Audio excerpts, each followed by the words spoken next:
Et si un vent nouveau soufflait sur la Méditerranée ? Nous parlions dans un précédent podcast de migration. La Méditerranée est une zone de migration, elle est aussi confrontée à d'autres problèmes. Pollution, réchauffement climatique, insécurité, guerre. La zone méditerranéenne reviendra-t-elle une zone d'influence aux bonnes ondes ? Et quel rôle pourrait jouer le Maroc ? Passage au scan. Je suis Landry Benoît, vous écoutez le Scan, le podcast d'actualité de Tel Quel. Et ce lundi 7 mars 2022, je vous propose une interview autour de la Méditerranée avec un nouveau concept qui émerge. Il nous vient de France et le Maroc aura sa part du gâteau dans ce projet, l'Académie des talents de la Méditerranée. De quoi s'agit-il ? Pour en parler avec nous, Julie Lancrier-Goring, elle est directrice des opérations de Emerging Méditerranéenne, directrice du projet de l'Académie des talents de la Méditerranée. Bonjour. Bonjour à vous. D'abord, pour situer le contexte, c'est quoi Emerging Méditerranéenne et c'est quoi l'Académie des talents de la Méditerranée ? Bien sûr, effectivement, on mène, nous on est la société Startup Bricks et on mène plusieurs programmes qui ont tous trait au digital, à l'Afrique et plus particulièrement pour ces deux programmes-là, à la Méditerranée. Donc Emerging Méditerranéenne, c'est une belle réussite méditerranéenne qu'on mène avec le soutien du ministère des Affaires étrangères français, plus particulièrement sa direction à la Méditerranée, la DIMED, et avec le soutien de l'Agence française de développement. C'est un programme qui est labellisé Sommet des deux rives et qui cible les entrepreneurs du digital à impact en Méditerranée et qui a déjà permis en 2 ans à peine d'identifier plus de 500 startups, d'en accompagner 60 et d'en financer 10. 10 lauréats qui sont issus de Mauritanie, du Maroc, d'Algérie, Tunisie et Libye et qui étaient présents à Marseille pour le Forum des mondes méditerranéens organisé par la présidence de la République début février. Donc voilà, c'est un programme qu'on mène depuis 2 ans, très axé sur l'entrepreneuriat. Et un peu en parallèle, s'est conçu le programme d'Académie des talents de la Méditerranée que vous avez cité également. Donc on est très heureux de ce programme qu'on a conçu ces derniers mois en cheville avec le campus de développement de l'Agence française de développement qui est également basé à Marseille. Et donc c'est un projet qui a été annoncé officiellement à l'occasion du forum dont je parlais, le forum des mondes méditerranéens qui était tenu le 7 février à Marseille, directement par le président français Emmanuel Macron dans son discours d'inauguration. Mais en fait, l'origine de ce programme remonte au sommet des deux rives qu'il avait précédé en 2019. Et donc l'objectif là, c'est un petit peu moins entrepreneurial. C'est plus sur tout ce qui est artistique, culturel, historique. Et donc l'objectif, c'est de contribuer à concrétiser l'ambition qui avait été donnée à l'époque par le président français pour forger un nouveau monde méditerranéen et de dessiner un avenir commun, positif, pour permettre à la région, qui est souvent vue aujourd'hui sous un prisme négatif par les médias, de réaliser tout son potentiel en repartant de ses mythes, de ses histoires communes et surtout en s'appuyant sur cette jeunesse qui est engagée, qui est créative et qui aspire à s'emparer de son avenir. Donc c'est à la fois un rapprochement culturel et technologique ? Exactement. L'idée, c'est vraiment de créer, de recréer un commun méditerranéen positif, encore une fois, de changer un peu le regard sur cette Méditerranée en partant de la jeunesse.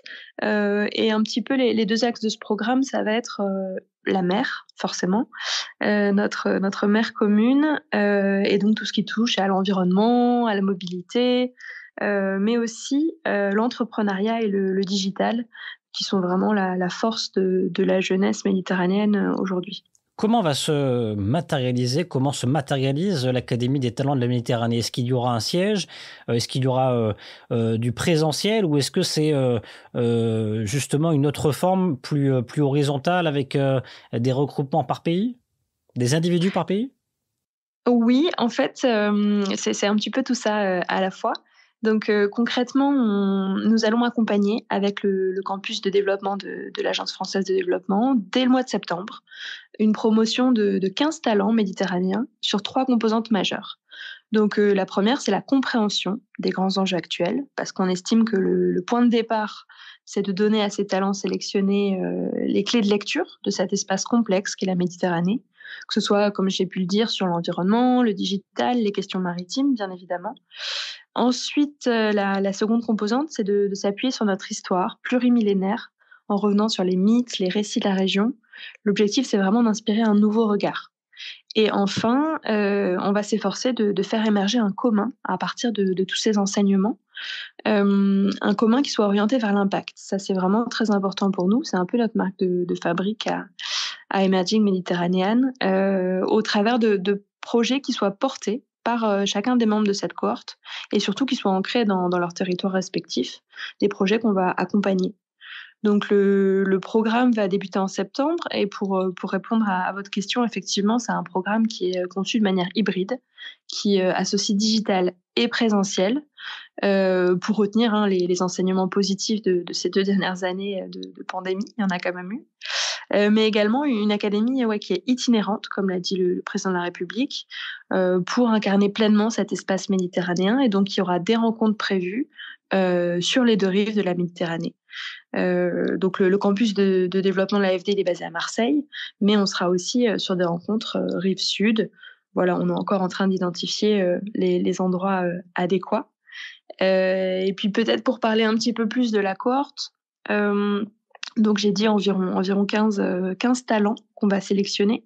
Et donc comme l'a précisé le président français, c'est une cohorte qu'on souhaite éclectique, qui soit au maximum représentative de la richesse méditerranéenne, issue des 2 rives de la Mare Nostrum et surtout engagée sur des questions artistiques, culturelles, associatives, de recherche, mais aussi envers des questions d'action publique et d'entrepreneuriat. C'est quoi les principaux défis de la Méditerranée? Parce qu'effectivement, on parle beaucoup de pollution plastique. Il y a d'autres défis, j'imagine. Il y a le réchauffement, l'acidité de l'eau également qui cause des dégâts sur l'écosystème. Bien sûr, on le voit, il y a eu énormément d'engagement politique, associatif, société civile ces dernières années.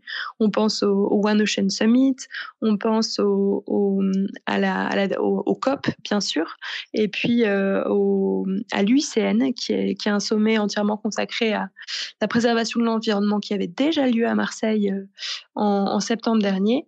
Tous ces sommets, et encore à Brest, pardon, bien sûr, ces derniers jours, tous ces sommets n'arrêtent pas de revenir sur ces thèmes, la préservation des zones environnementales, et la Méditerranée en est une.